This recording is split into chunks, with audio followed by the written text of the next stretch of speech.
Hi, my name is Kimberly from Zeban Development. Today I'm going to show you how to import your Hubbub data from Razor's Edge using Importacular.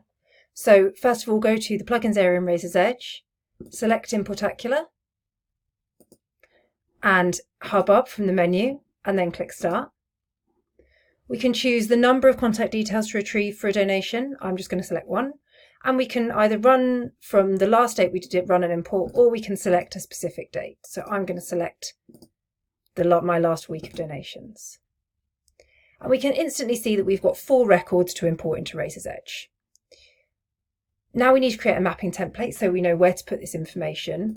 I've already got one set up, but if we click on the pencil, we can edit it and take a look at what we've got here. When you open up the data mapping, you can see along the top, we've got all the different areas of Razor's Edge that you could map to. And within each tab, we've got the different possibilities within that area of Razor's Edge as well. The first thing you'll need to do is create a constituent mapping. So I've got a mapping for my donor. Let's open that up and take a look. We've got the Razor's Edge fields on the left and the source field name in the center. And if you click on the drop down here, we can see all the different fields that are available from Hubbub for us to map into Razor's Edge. And you can put these fields wherever you want them to go. They're always available wherever you click on a drop down. As well as mapping to a source field name, we can map to a default value. So we can use a tick box or an untick box. We've got free text fields, and we've also got our drop downs from our code tables as well. So as you can see here, I've mapped donor first name to the first name field and donor last name to the surname field. You'll see on the far left, we've got the required fields. So that means that this is required for Razor's Edge to create the record. And we have to fill that with either a source field value or a default value in order to save the mapping. And in addition, on the far right, we've got some settings. So a green button means that we've created some settings here. Let's take a quick look. So we've got the option to only update these values for new or existing constituent records, or both. So for the name fields, I'm only going to update new constituent records. I don't want to touch the names of existing constituents. We can conditionally update values based on another field within our source data. We can change the text casing. So what's coming in here, I'm going to change to proper case so that I don't have any full lowercase or full uppercase records. And we've also got some data transformation options as well, but we'll take a look at those in a bit more detail in a moment. So let's save that. We've also got some other options here. We're setting up a default constituent code for anybody we're bringing in from Hubbub of online donor. We've asked people about gift aid, so we're going to create a constituent declaration, and we can take a look at how that looks here. So if the constituent has said they paid tax, then we want to assign the gift aid. But that looks slightly different in Hubbub to how it does in our Razor's Edge database, so we're going to use the settings. So we've asked our donors, do you want to give gift aid, yes or no? And what we've got here is a data transformation. So the way the data comes in from Hubbub is true or false, but we want to change that to a yes or a no. So if it's true, we're going to change it to a yes, and we can see our drop down there. And if it's false, then we don't want to do anything with it because it means that we don't know the answer. We don't want to create a gift aid declaration for somebody who doesn't have one. So if they do that, then we're going to add the declaration source and the start date. So let's save that. And then we've also got some area settings here. And this allows us to say we're only going to add a gift aid declaration if the following field, pays tax, is filled. So that means anybody who didn't want to give us gift aid, we're not going to create a declaration for them. And similarly, we've also got a question where we've asked our donors if they want to opt into our newsletter, and we're going to create a consent record to represent that. So let's have a quick look at that.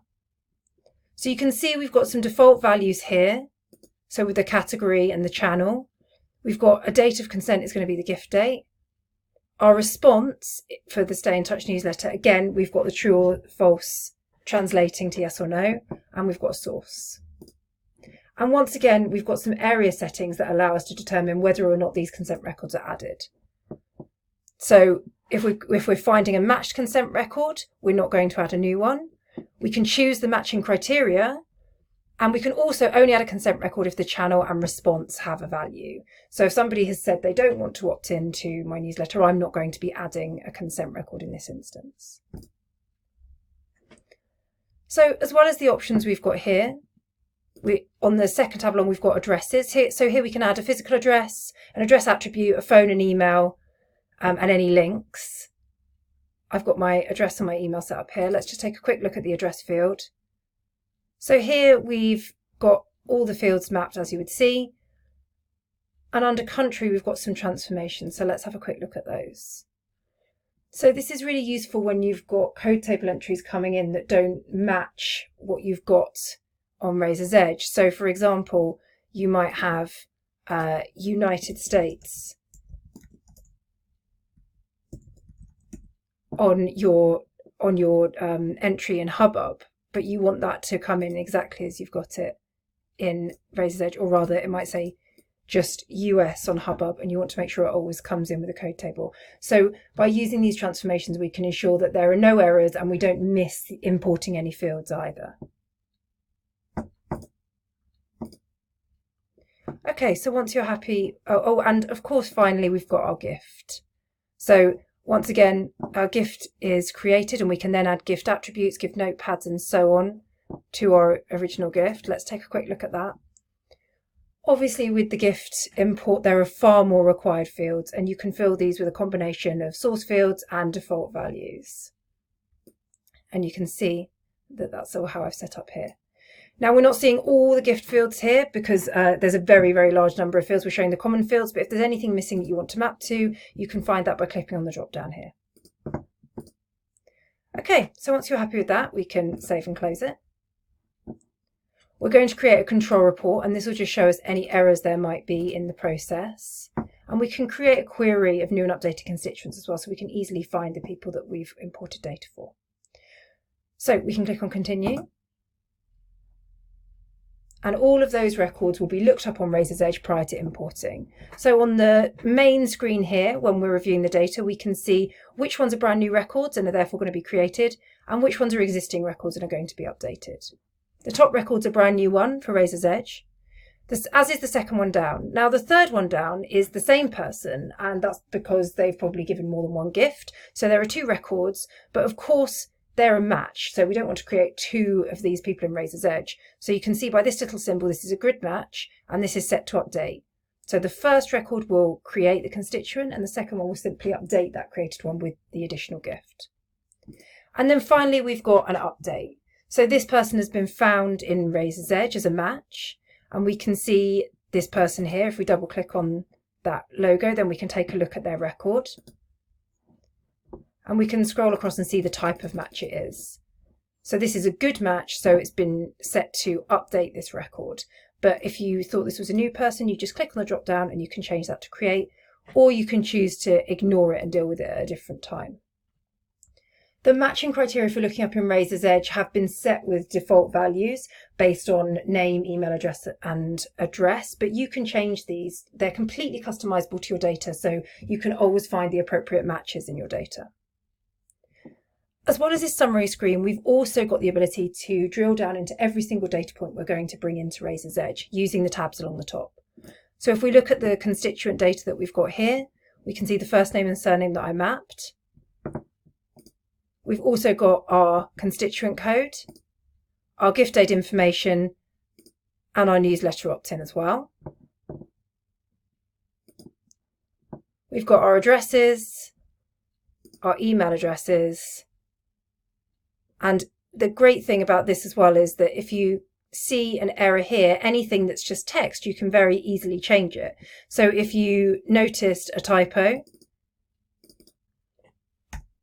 you can just make a change there very quickly. So that's a really good additional final check. And then we've also got our gift information. So once you've checked through your data and you're happy with everything, you can go back to the main screen and now we can import our data. But before we do that, we can validate it. And this will just check through our code tables and any other required areas of Razor's Edge so that we know that the data is going to go in as we'd expect. So let's validate it now. So let's check through each of our records. We've got 2 brand new records on Razor's Edge and 2 updated ones. And we've got 4 gifts added to our batch. If there were any errors showing here, then we could check them in our control report.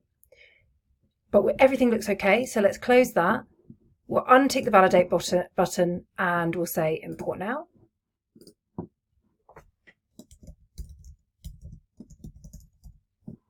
I'm going to save this query of my new and updated constituents so I can easily find them. And again, if there are any errors, we could look at those in our control report.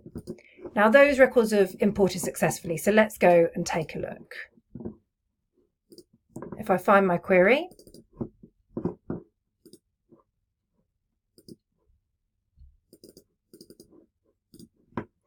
so first of all, I've got my brand new record here. Let's take a look at that.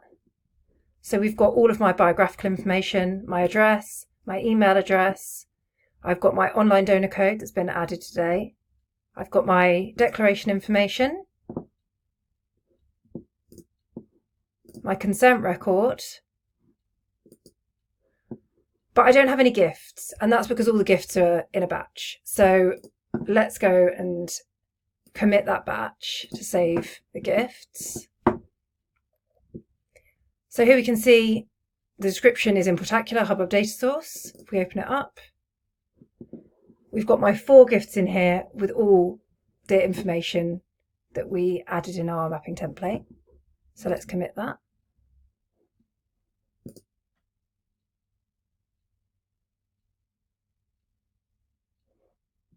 Okay, it's completed. Let's go back to my query.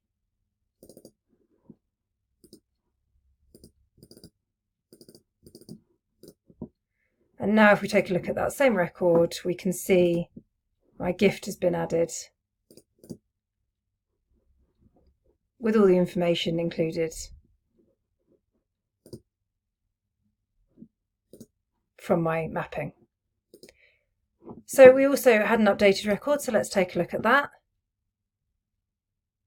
So we can see the gift has been added here. We've got this development fund gift of $100. So that's how easy it is to import your Hubbub data into Razor's Edge using Importacular. Thanks for listening.